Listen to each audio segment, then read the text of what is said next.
ladies and gentlemen, the 45th and 47th President of the United States, Donald J. Trump. And I'm proud to be an American. We're really sad. The men who died, who gave that right to me, and I gladly stand up next to you in the papers today. Because if we go down this sand, God bless the USA.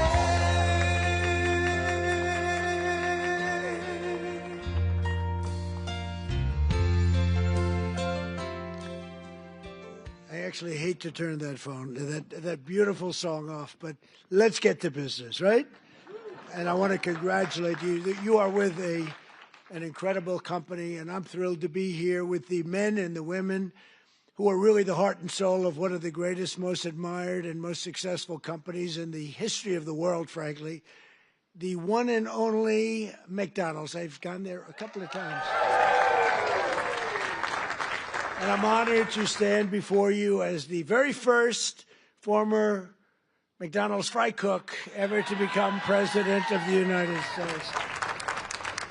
And I actually was there for about 30 minutes, and that was 30 minutes longer than Kamala was there, right? Despite her job at McDonald's, that didn't work out too well. And the person at McDonald's that informed us off the record that she never worked there, whoever you are, we appreciate that. That was very nice. But I want to thank, as you know, the famous Sundar and Sergey Brin. These are two guys that own and run a place called Google. They called me the following day after I did that McDonald's little skit, because it wasn't a commercial. You got it for nothing. It was a skit. And they told me that, and I didn't know them. I said, who are they? They own Google. I said, that's pretty good. That's not bad. And that it received more hits than anything else in the history of Google, and that records, it still stands. So congratulations on allowing us to use it, but you made a very good deal as usual. But you know, in the old days, McDonald's and many others would call me to do this kind of a thing, come over and say some words and talk, and they'd pay me millions of dollars. Likewise, they'd do it. They'd call others, only superstars, and they'd pay them millions of dollars to speak. And as president, I'm doing this damn thing for nothing, okay? And you know what? Because it's you, it's an honor to do it, and it's an honor to be here. Really, the job that McDonald's has done is incredible, and that you're doing. But as you may have heard, I'm also one of your all-time most loyal customers. I really am. Well, I think that's good. I'm pretty sure that's good. While other politicians fly around on campaign planes stocked with expensive catering, on Trump Force One, prior to ascending to Air Force One, which is quite a nice plane also, we served only McDonald's almost every time. On occasion, we couldn't find one, which is pretty hard to believe. We'd go another route. But we really did. You fed us very well, and I even got Bobby Kennedy to eat a Big Mac. And he told me he loved it. He didn't want that publicized. He told me he loved it. I thought it was great. I want to thank McDonald's chairman and CEO, Chris Kempczinski, who I just met backstage. I guess gave him a little piece of my speech signed. I said, do you want to keep this? You can either hang it, you can give it to somebody, you can throw it away. I don't care. But I don't stay on the speech too long anyway, you know, so usually those speeches aren't too accurate, what I give. But McDonald's USA president is here, Joe Erlinger. Joe, wherever you may be, thank you very much. Thank you, Joe. Good job, along with everyone from the International Franchise Association, which does really fantastic work. I've heard from many people you do a fantastic job. So thanks as well to two former McDonald's operators now serving in Congress, Representative Kevin Hern and Chuck Edwards. Are you here, fellas? Come on, fellas. And they're warriors, those two. They're warriors. Thank you very much. Great job. And of course, let me thank the people who truly keep the McDonald's magic alive, the incredible franchisees, and you got a lot of them here tonight. Yeah, and you're the heart and soul, and they would tell you that all the time. They tell me that. You carry on the commitment to what Ray Kroc said he wanted from every McDonald's restaurant, perfection. Have you heard that? Perfection. That was very strong. Ray liked to say that if you think small, you'll stay small. And that's why no one thinks bigger than McDonald's, not in your industry, and probably never will. I don't know if anybody can ever catch you. I doubt it. Every single day you feed an incredible 1% of the entire world population, 70 million meals every day. An amazing 1 in 8 Americans works behind the counter of a McDonald's franchise at some point in their lives. Yeah, we heard about that. I heard about that. Wasn't true in that particular case, but for tens of millions of our citizens, the road to the American dream starts beneath the golden arches, beautiful golden arches. So to each and every one of you, thank you and congratulations on 70 years of American greatness. Congratulations. And, you know, I just might add, this is also the golden age of America because we are doing better than we've ever done as a country. Prices are coming down and all of that stuff. And, you know, they talk about different terms for that. But I will tell you that nobody has done what we've done in terms of pricing. We took over a mess. We had the highest, think of it, the highest inflation in the history of our country. They say 48 years it was the history of our country.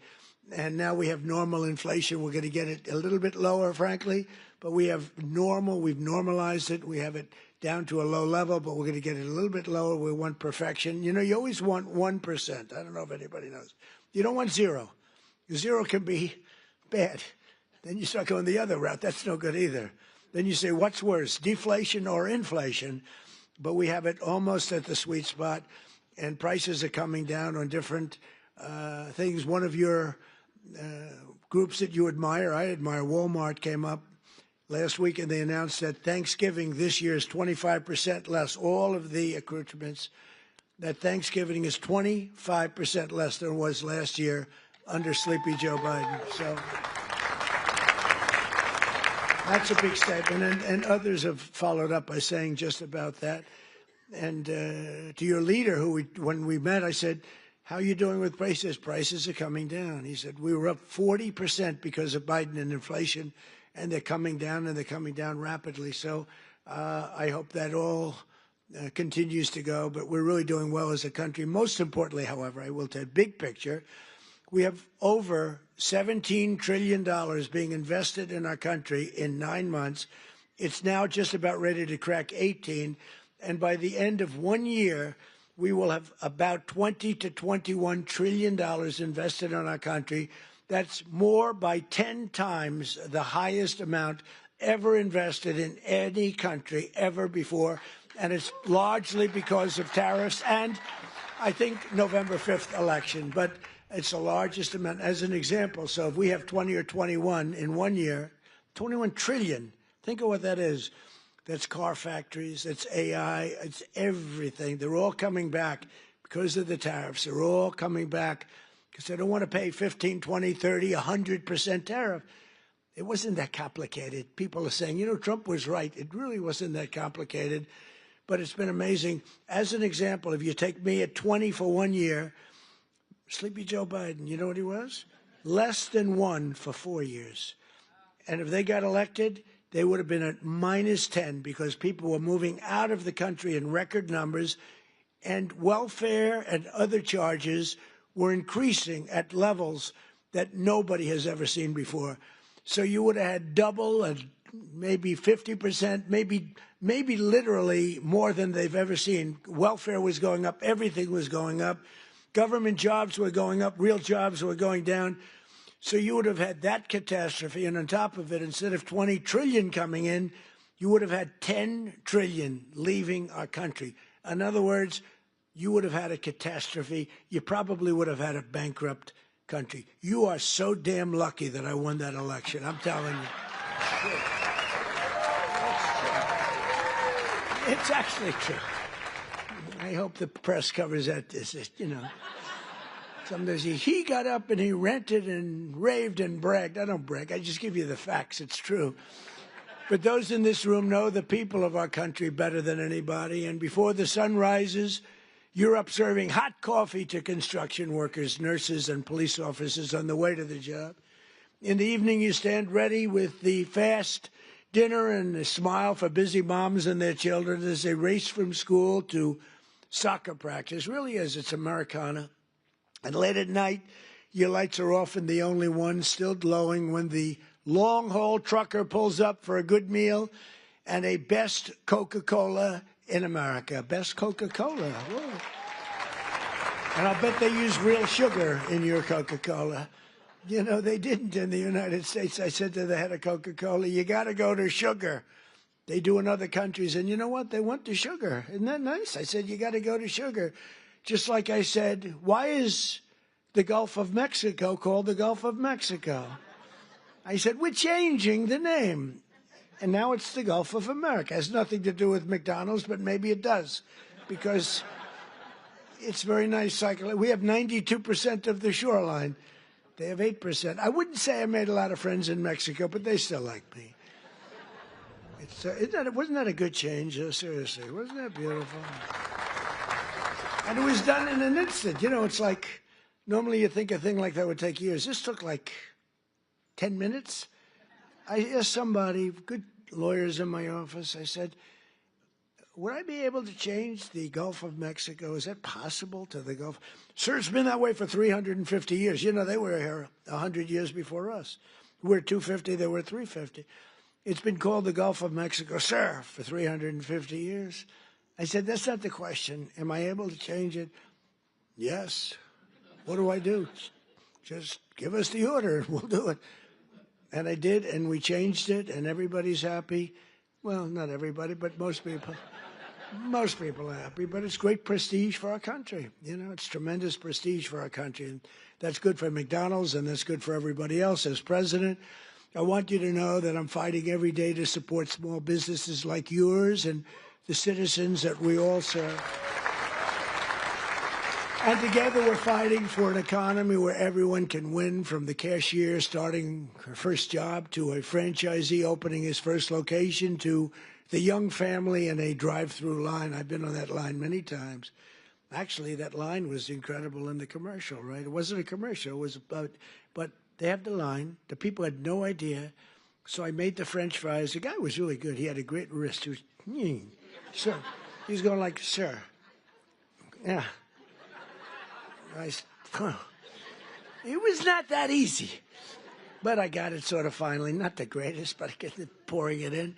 Asking him all sorts of stupid questions, but it was very interesting. Amazing. A little thing is not, it's a little complex, right? To father and son over there that own a lot. They're very rich people. But I'll tell you what, I asked, how many do you have? Sir, I have 59. I said, you're rich. But you know, nobody knew in the line. The line was a long line. They had 25,000 people, so somebody let them know we were coming. It was toward the end of the campaign. And after I did the French fries and did some other things, I then stood at the window. And the people would drive up, a little bored in all fairness. You know, it is, I mean, they're waiting for a hamburger, okay? So they'd drive up like this. They'd look over. Whoa! Every one of them. And it was fascinating. Every one of them, they would, it was, the response was incredible. Almost like I knew I was going to win when I saw that. I knew, because the response was love. It was great. They had a good time, but we did, I think, 12 people. Every one of them had the same response. They drive up, they this, they get that, getting a little cash ready, and they look over, and it was, some did a double take. Some went like that. Whoa. But it was sort of an amazing moment. You know, I did a garbage truck also, right? And everybody, and I thought, when I spoke with Sergey and Sundar, I said, yeah, but the garbage truck was equal, wasn't it? They said, not even a contest. Garbage truck was great, not even a contest to McDonald's. And that's because we had the power of McDonald's. I mean, it was an amazing thing. I thought the garbage truck would have won. And they said, it was good, but it wasn't even close. So that's a tribute to what you've built, really. It really is a tribute to what you built. But there's still a lot of work to do, and we're making tremendous progress. 1.9 million more American-born workers are employed today than when I took office. Think of that. 1.9 million more today than and these are American-born workers. Nobody thought that was possible. And we have the strongest borders in the history of our country. Nobody comes in unless they come in legally. You see the numbers. Everyone thinks it's impossible. A year ago, millions of people were storming our borders. Today, they only come in if they come in legally. And wages for hourly workers are rising at the fastest pace in 60 years. And sometimes you might say, well, is that good or bad? It's great for you. The minimum wage thing you'll have to be talking about. You're going to have to fight. We were talking about California, Gavin Newsom from California. And I knew he's laying siege on the minimum wage. And you people probably know, because that's a very complex subject, and you people probably know better than anybody the impact one way or the other, good or bad. And you're going to let your local congressmen, your senators know about it.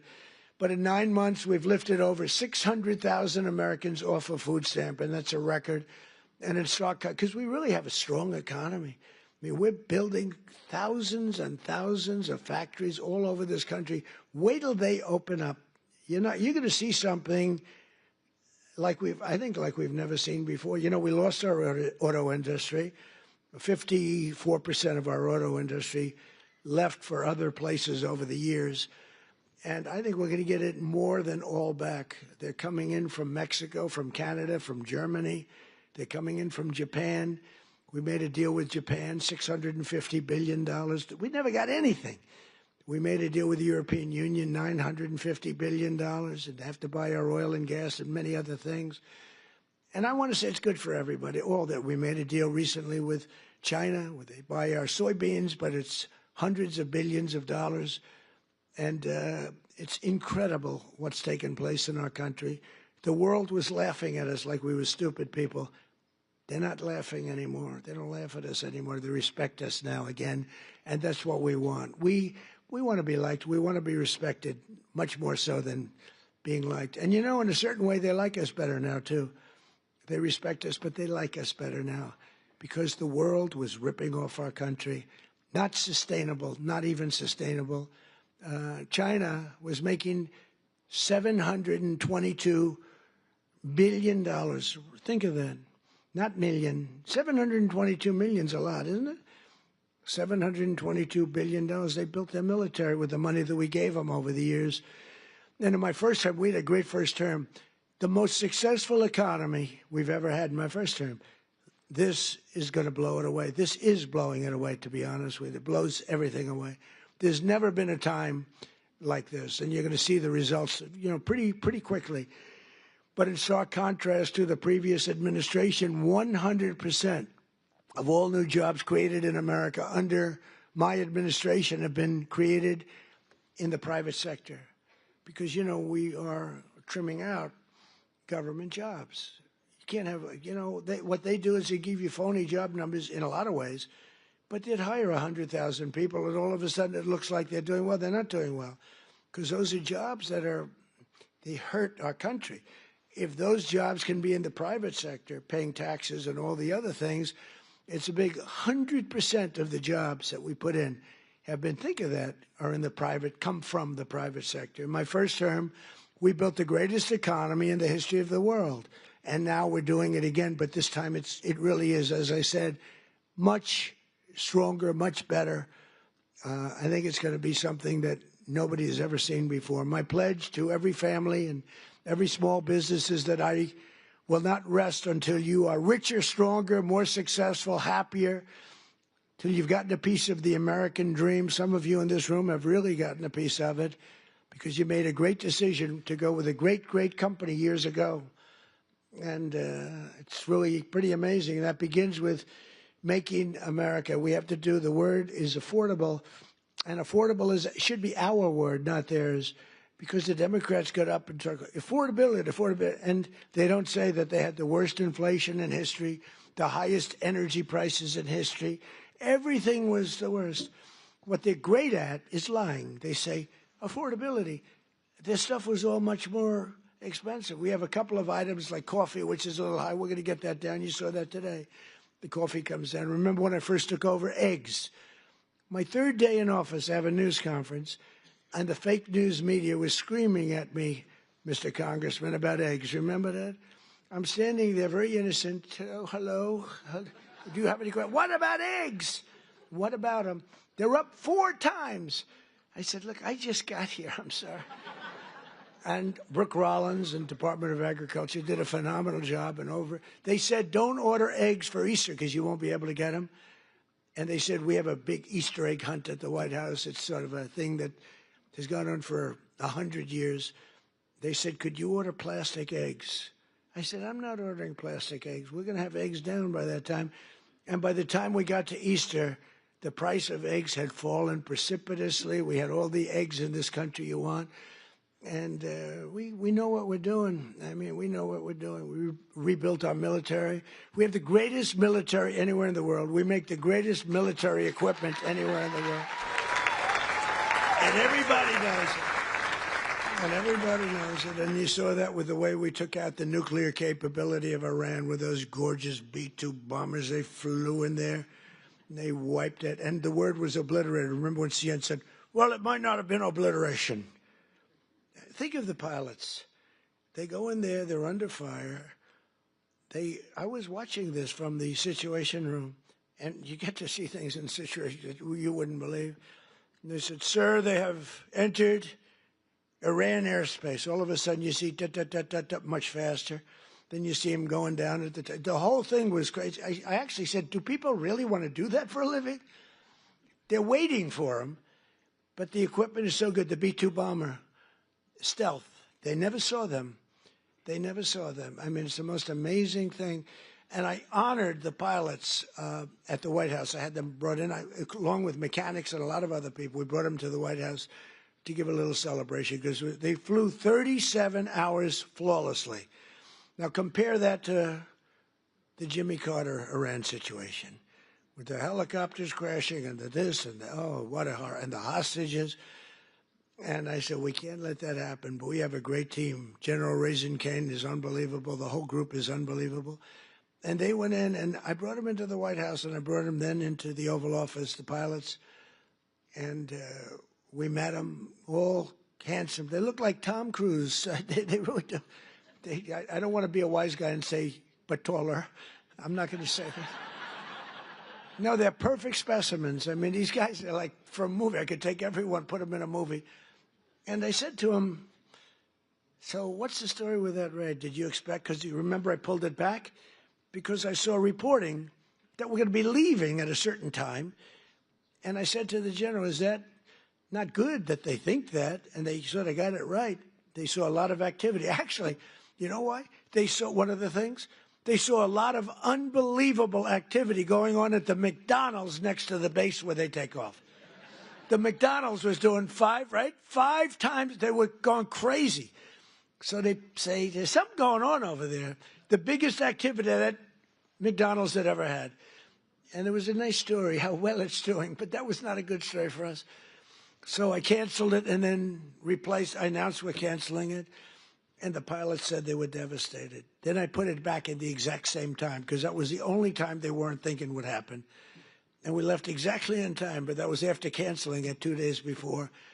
And then we put it right back in the exact same slot. And we had identical planes, B-2s, flying four of them, flying into Guam. And they thought that was the attack team.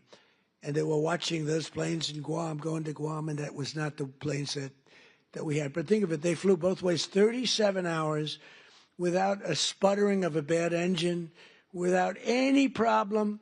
But they got in and they said they have entered Iran airspace and the enemy's waiting for them. And they dropped the bombs. They hit every chute. You know, they have air chutes that go deep into the granite mountains. If you don't hit those chutes, the damage won't be as big as you want. And every bomb hit every chute. And then we hit them with rockets from a submarine that was quite a distance away, 30 of them. Let's put it this way, they got hit.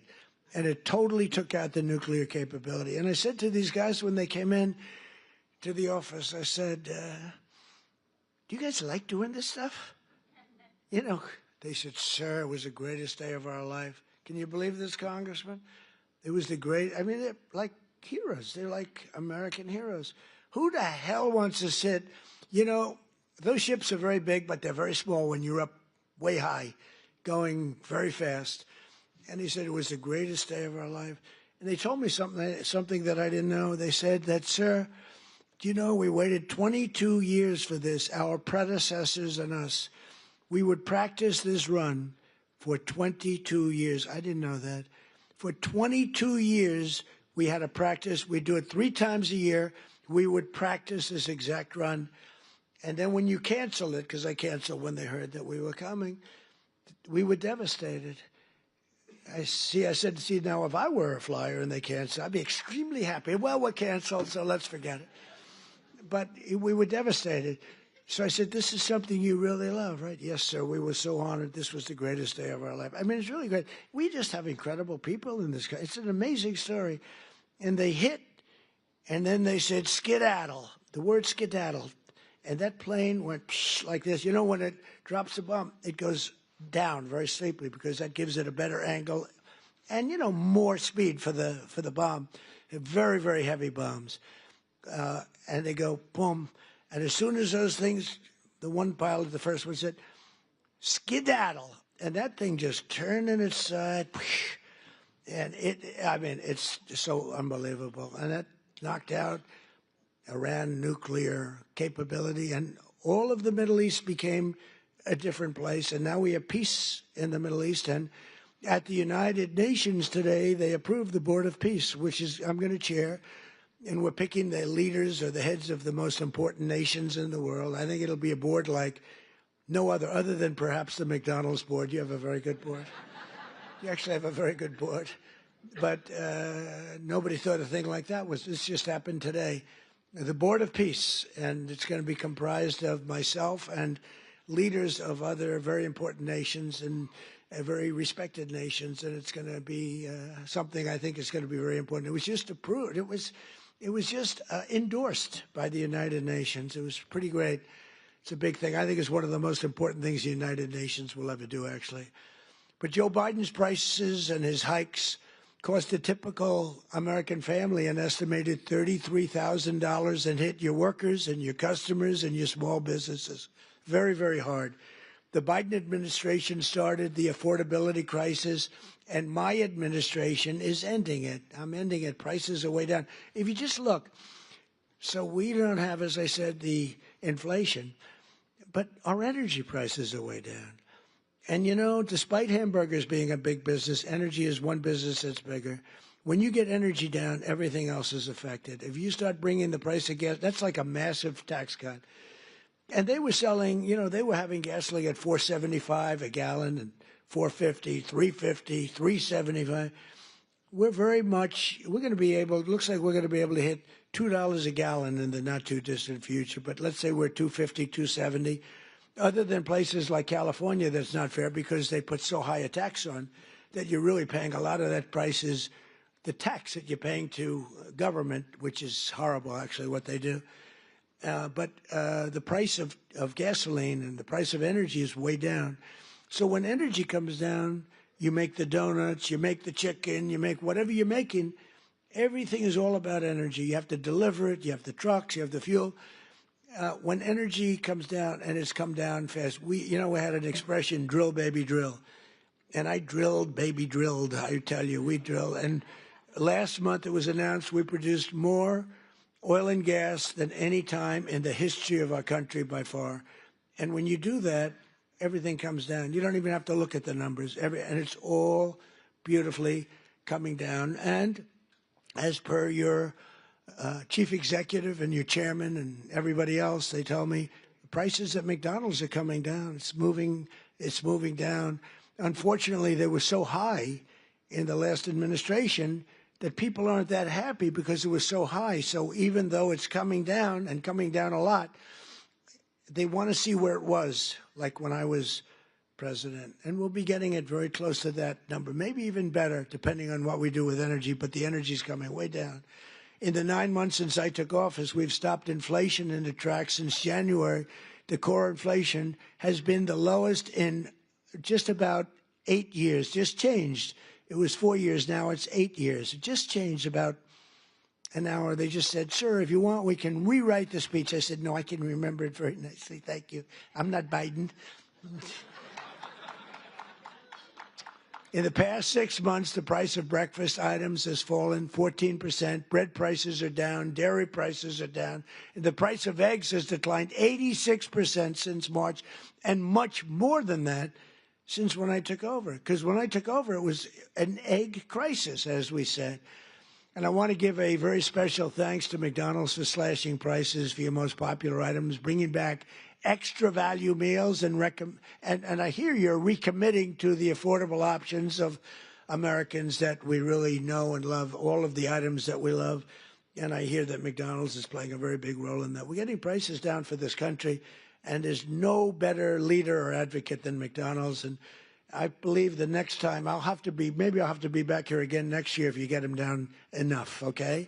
That's all you have to do for me is get them down enough. We'll come back. We'll come back, Mr. Chairman. But while Democrats wanted to give Americans the largest tax hike in history in July, I proudly gave you the largest tax cuts in American history and signed the one big beautiful bill, I call it the great big beautiful bill, into law. That includes no tax on tips, no tax on overtime, and no tax on Social Security for our great seniors. That is a big deal.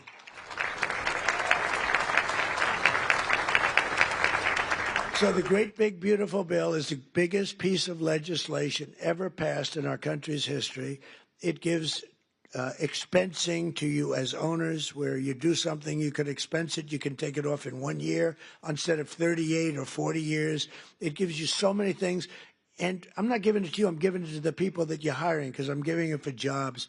You're going to expand, you're going to do tremendously, you spend money, and you can write it off quickly as opposed to over a period of many, many years. The typical waiter, waitress, or police officer will take home roughly $2,000 extra each year because of just what we've done on taxes. And the tax cut bill, and I call it the tax cut bill, is also a big boost to small businesses like yours. It includes permanent expensing. And again, the biggest thing I did in my first tax cut bill, and this also expanded and extended that, was the expensing, the 100% expensing. But now we have the expensing for a 10-year period, so for 10 years. And frankly, I sort of said, let's make it 2 years because, I want the results to be immediate. 10 years, they can take their time. I had a lot of pushback, including from these guys. They said, no, the right thing. It might have been good for us politically, but it's better what we did ultimately for the country. So we have 10-year full expensing. Nobody thought that was possible to get. We also expanded tax relief for all franchisees and made the pass-through deduction permanent. It's now permanent. And very importantly, under our tax cut bill, we virtually eliminated the unfair estate tax or death tax, so you can keep your family business in the family, your children, if you love your children. If you leave your beautiful place to your children, you won't have estate tax, small business. Now, if you don't love your children, you don't really care what I'm saying right now. I've only had 2 or 3 people over the years that say, I take a vote. Does anybody in this room dislike their children where you're not leaving it to your children? And, it's always blank, blank, blank. Then all of a sudden, one guy about 6 rows back, okay. And I thought he was kidding. I said, oh, that's so funny. I'm not kidding. My kid is no good. I'm not. And I said, this is amazing. So he's not so happy with this, but it's all right. But think of it, farmers especially, where they'd have a farm. And the expression, the land rich, cash poor a little bit. But they have a great, wonderful thing and a way of life that they wouldn't change with anybody, not even a franchisee, right? They don't want they don't want a McDonald's. If they have a farm, they love their farm, just like you love what you're doing. But the farmers were dying, leaving their farm to their children. The value of the farm was high. They'd go out. They'd have a tremendous estate tax or death tax. And it would so much. I mean, the percentage is crazy how high. They'd end up losing the farm in bankruptcy. They'd go out and borrow all this money to pay the tax, the estate tax. They'd put a mortgage on the farm, and they'd end up losing the farm. Many of them committed suicide. They would commit suicide. It was such a horrible thing that was happening.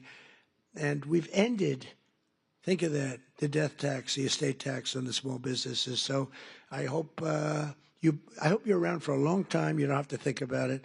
But it's a great thing for your family, and it's, a great thing for longevity. You treat your franchise just like a farmer treats his farm. You love it. You're there early, you're cleaning it, little touch of paint here or there. There's a little spot on the ceiling, drives you crazy, right? It's, it's love. It's love for what you do. It's amazing the job you do, too. I see it. I've been in plenty of McDonald's that clean beautifully.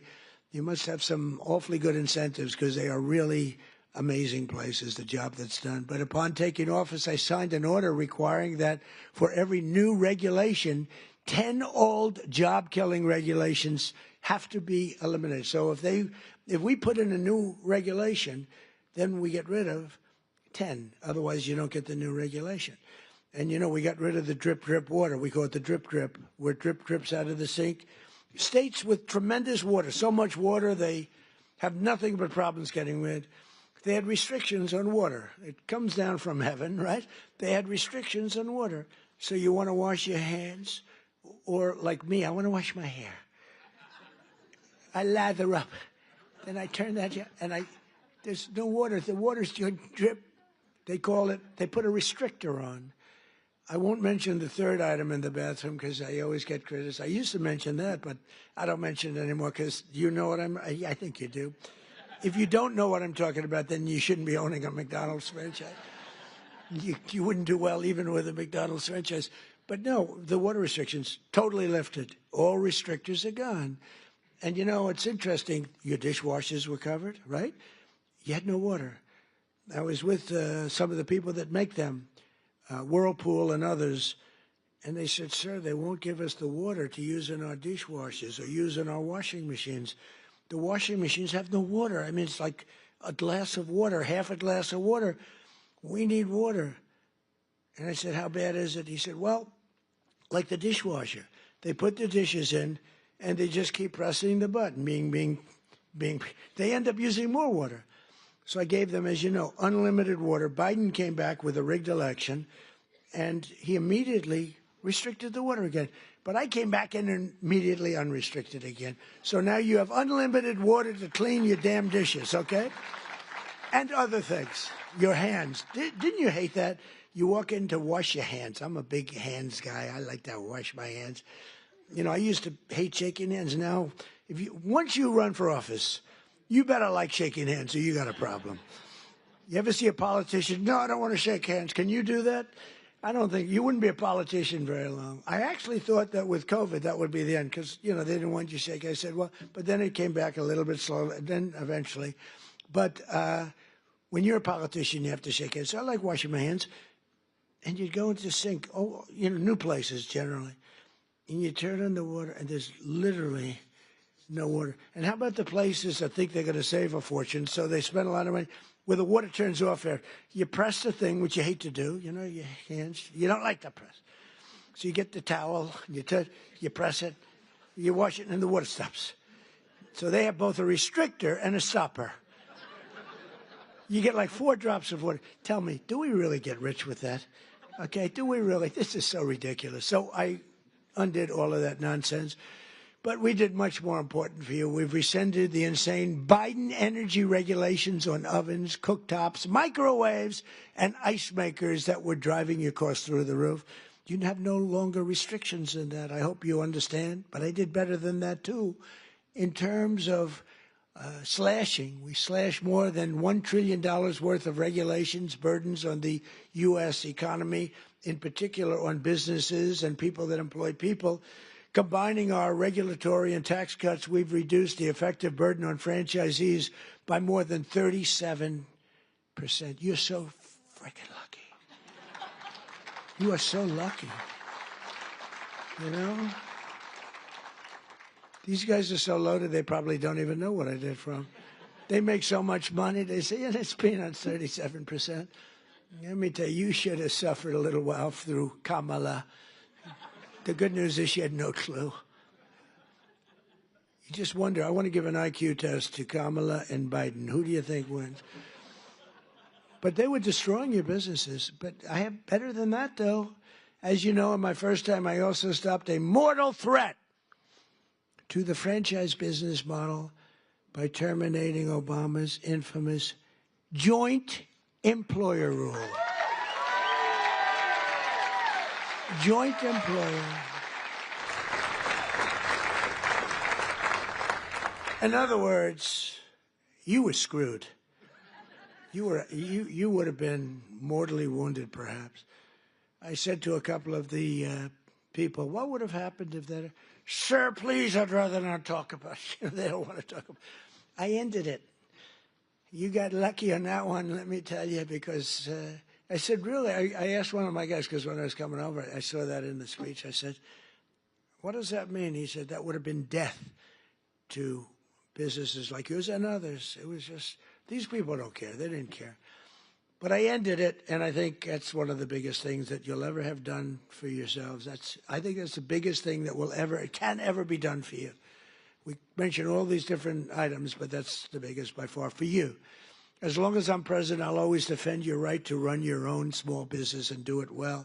And some of your small businesses have become very large business. One of the franchise owners here today is Carlos Matios Sr., who escaped communist Cuba when he was just 6 years old.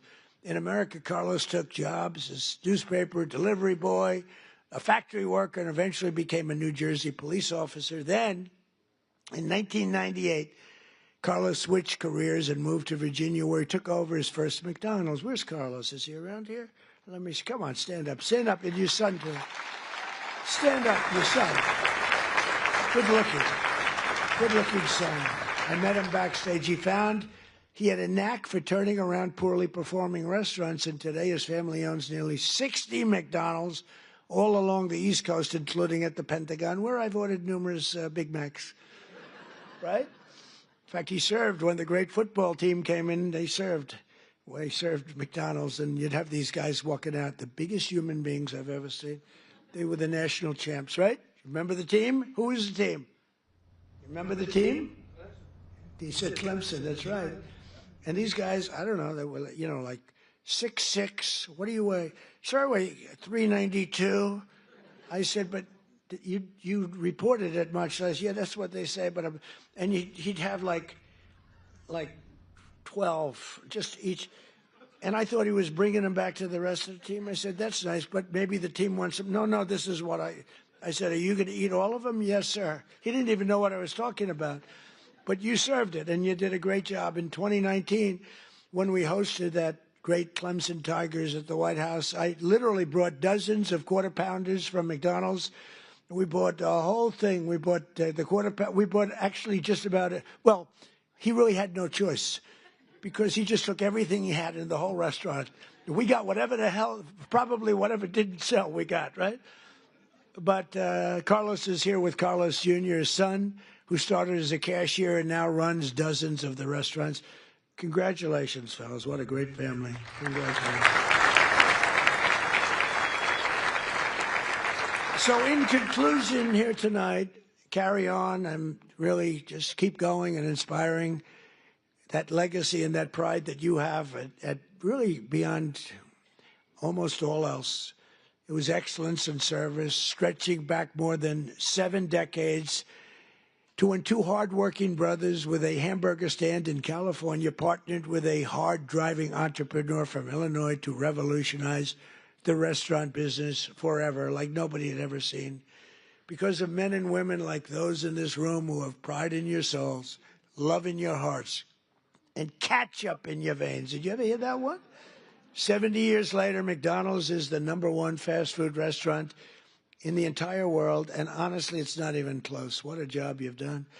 And it still is really growing stronger with 900 new restaurants planned in the United States in the next 2 years alone. And I think with the great, big, beautiful bill, you might even double that number. I can imagine you'll double that number. But it's amazing to watch you grow. You know, the the big ones, they get a little slow, they get a little fat, they get a little sloppy. This is a company that's gone just the opposite. You've gotten more and more competitive. I look at your numbers. You've gotten more and more competitive over the years, over the generations. Your spirit, generosity, and devotion to your communities has really made McDonald's a symbol of American values, aspiration, and success that's recognized all over the world. You are recognized all over the world, something that, and there's a lot of great, I mean, compared to the total, not so many, but there's a lot of great leaders, great companies. But I think more than anybody, McDonald's is recognized all over the world, and as widely as, frankly, the stars and stripes themselves. And everywhere there's a McDonald's, we see stars and stripes. Everywhere the American flag flies, you'll find the golden arches, and there you'll find good people doing honest, beautiful, hard work, and happy families sitting down to a really great meal. Because no matter who you are, everyone loves something at McDonald's. There's always something to have. I like the fish. I like it. You could do a little bit more tartar sauce, though, please. Seriously. I hate when I say, do you have any tartar sauce? Do you understand that? Yes, he understands that. Together with hardworking Americans like you, we're going to pioneer new heights of prosperity. We are doing better as a country right now, and people are seeing it. The Wall Street guys know it. The stock market hit its all-time high 48 times in a row in 9 months, 48 times during the 9-month period. And we're hitting the highest stock market we've ever had in history. All markets, all three, all markets, every one of them, has hit all brand new highs. It's a good time to be making this speech, because when you make one of these speeches, if you're doing lousy, it's not good. And, you know, the stock market, you can say what you want, but it's a hell of an indicator. It's really a hell of an indicator. And your stock is doing phenomenally.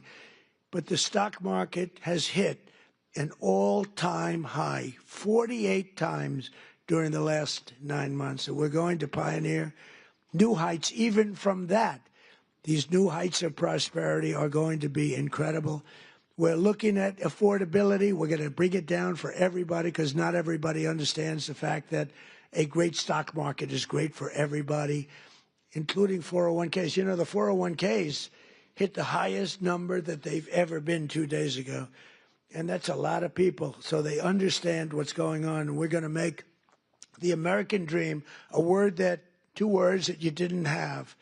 You didn't have those 2 words. Remember when Biden said, it's all about 3 words, the American dream. You don't want to ever get in that situation. Remember that? That was not good. It's all about 3 words, American dream. But possible, and you're going to make it really possible for millions and millions of people. And you have an administration that's got your back. You don't have an administration that wants to put you out of business, that wants to take away your water, that wants to have you not use a microwave oven, that wants to do all these horrible things that are going to destroy you. They were looking to destroy you and other businesses too. So together we're going to make America richer, stronger, prouder, and happier than ever before. And you people can be very, very proud of the job you've done. You're respected all over the world, and it's an honor to be with the McDonald's. Thank you very much, everybody. Thank you. Thank you.